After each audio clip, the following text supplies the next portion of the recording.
Para muchos, el mundo es creación de Dios, pero para muchos otros es creación de un ser demoníaco. ¿Cómo así? Hoy les hablo sobre el demiurgo.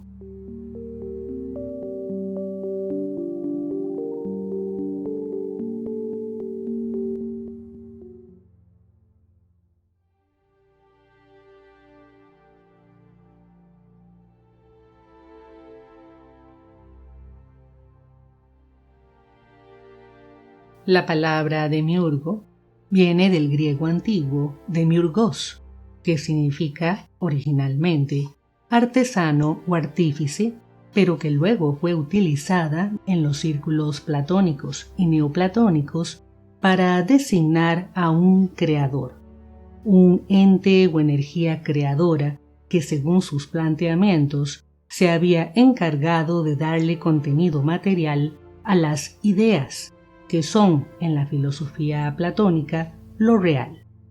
Tanto Platón como sus continuadores, así como neoplatónicos como Plotino, utilizaban la figura del demiurgo como una abstracción que les permitía explicar cómo funcionaba el mundo desde su punto de vista. Sin embargo, este mismo concepto de un creador del mundo material fue visto de manera muy diferente por los grupos gnósticos que surgieron en el siglo II de la Era Común y que desarrollaron toda una mitología y pensamiento en los siglos siguientes. Para esos gnósticos antiguos existe una especie de gran Dios trascendente e incognoscible, más allá de todo lo imaginable, que en cierto momento, en la eternidad de las eras, comenzó a desbordarse a sí mismo y a emanar una serie de atributos o manifestaciones de su poder generador. El último de estos atributos fue el que, siguiendo una tradición más antigua, los gnósticos llamaron la sabiduría de Dios. Este extraño mito gnóstico tuvo diversas variantes según el grupo gnóstico específico, pero en general contaba la historia de que la sabiduría, o divina Sofía, como también se le llama, tuvo un desdoblamiento, pues antes del momento adecuado intentó regresar a la fuente primordial, o sea, a ese Dios trascendente e incognoscible. Y como no pudo lograrlo, una parte de ella descendió tan bajo que tuvo una emanación propia, una especie de entidad que se creyó a sí misma el Dios único y que formó el mundo material. A esa entidad los gnósticos la llamaron el demiurgo, aunque también le dieron otros nombres, como Yaldabaoth. En otras palabras, los gnósticos antiguos tomaron esta noción de la filosofía neoplatónica y la envolvieron en una mitología cargada de imágenes e historias en las que el demiurgo, que para los neoplatónicos había sido simplemente un artífice de la materia, un concepto filosófico abstracto, se convirtió en un personaje oscuro, culpable de la creación de un mundo imperfecto. Y es que los gnósticos tenían una visión muy trágica y sombría del mundo material. Pensaban que era un lugar solo de sufrimiento y maldad, y como no podían aceptar que un gran Dios trascendente hubiera podido crear un mundo tan defectuoso, decidieron que el culpable tenía que ser un ser menor, un ente que se creía a Dios, pero que no lo era. Estamos entonces ante una creencia basada en una mitología que intentaba explicar el mundo en el que estaban viviendo aquellos gnósticos de los siglos II, III y IV. Es preciso tener en cuenta que ellos eran herederos de un pensamiento principalmente judeocristiano, y de hecho la mayoría de los grupos gnósticos del siglo III eran cristianos. Para ellos era muy fuerte la creencia en el Dios del Antiguo Testamento, o sea, Yahvé. Era la deidad en la que ellos habían sido formados. Y como esta deidad les parecía tiránica y cruel, no les parecía posible que fuera el Padre del Jesucristo en el que ellos creían, ni les parecía posible que fuera el Dios en el que querían creer.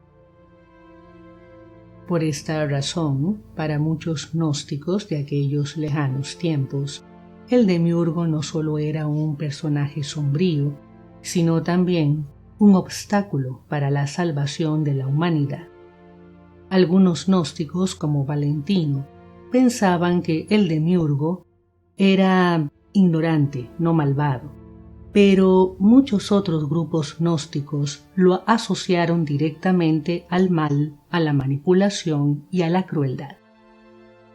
Y, sin importar cómo lo concibieran, todos los gnósticos creían que los seres humanos debían darse cuenta de las trampas del demiurgo si querían salvar la chispa divina que, según ellos, era su verdadera esencia, y retornar al verdadero Dios.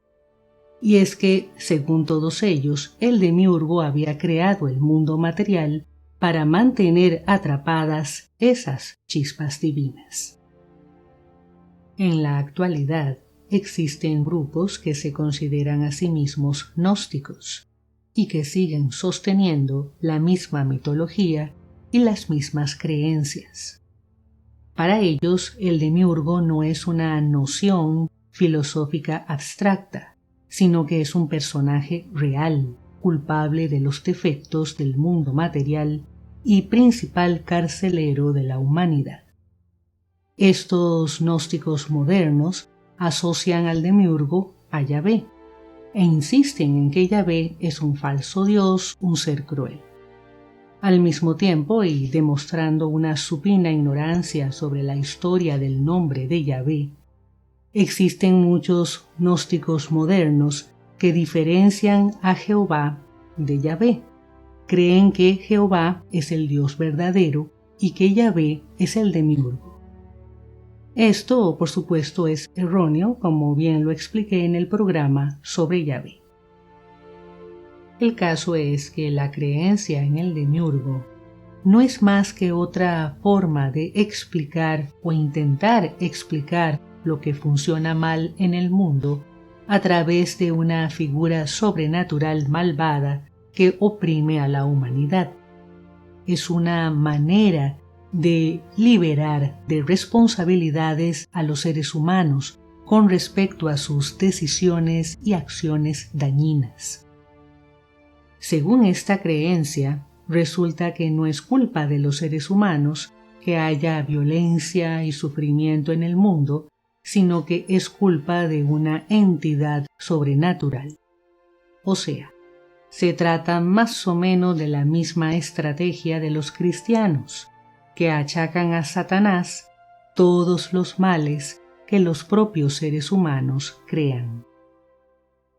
Como podrán imaginar, todas estas historias sobre el demiurgo y Yahvé y Jehová son solo creencias de consuelo, para hacer sentir a los creyentes que en realidad son seres divinos y que no tienen la culpa de sus males. Pero son solo creencias y mitos, surgidos de la imaginación humana.